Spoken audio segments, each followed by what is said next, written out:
pastry chef Tim Fonseca, and today I want to show you a classic dessert. It's a creme brulee. I'm going to show you how easy it is to do at home. There's just a couple of tricks really that revolve around the baking of it and actually how we cook the sugar at the end.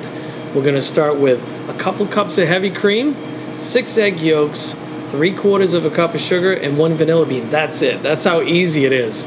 This dessert can also be enhanced with a little Grand Marnier or Kahlua or your favorite alcohol, maybe a little Bailey's. Either way, it'll work great. Today we're going to keep it just straightforward with the vanilla bean. So let's get started. Okay, we're going to start with actually heating up 1 of the cups of cream that we have. We're going to add our sugar to that. And then we're actually going to add our vanilla bean.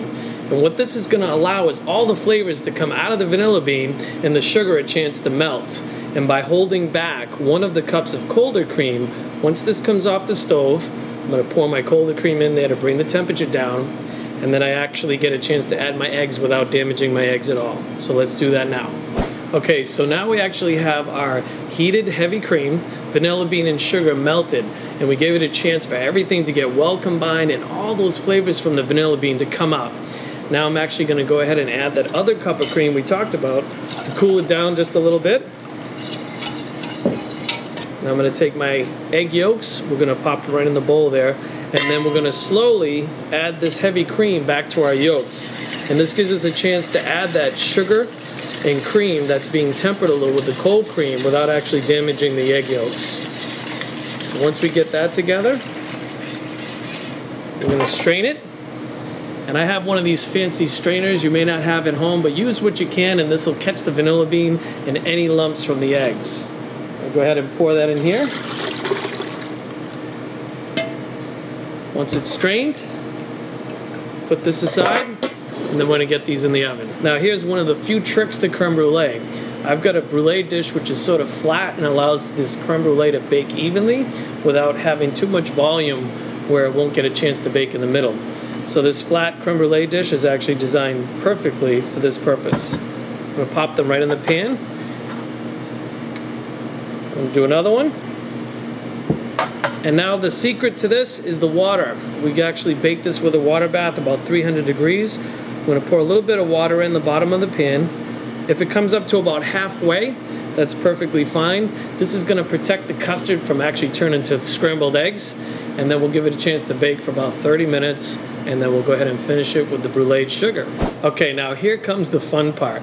Creme brulee stands for 2 things, the cream, the eggs, and all that fun stuff, but the brulee is where the fire comes in. That's where the torch comes in.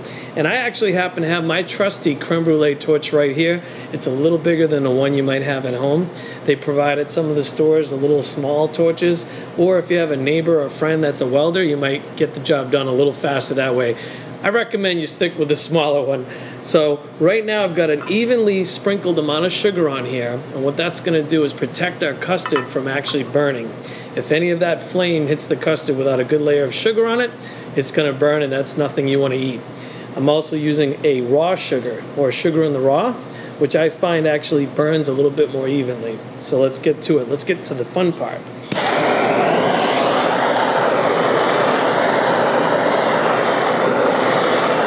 My mom always said I smiled more when I did this. I don't know what she meant by that. Now you can see how quickly this torch actually did the job. And I have a nice even layer of sugar. Now some people that's perfectly fine for them. Others like a nice thicker layer of sugar, which you can go ahead, sprinkle a second layer on there, torch it the same way, and go for it. So there you go. There's your creme brulee. Next, we're going to actually enhance it with a little cookie and a little garnish. So we've added our second layer of sugar to our creme brulee to give it that nice little crunch. I'm going to go ahead and add a couple biscotti for a little crispy texture on there. You could add any cookie you'd like. And I also have a nice little fancy fan strawberry to give it the complete presentation. Now this creme brulee, 2 things. That water bath, don't forget it, and don't overcook your sugar. Enjoy, and be careful with that blowtorch. That's creme brulee. We'll see you next time.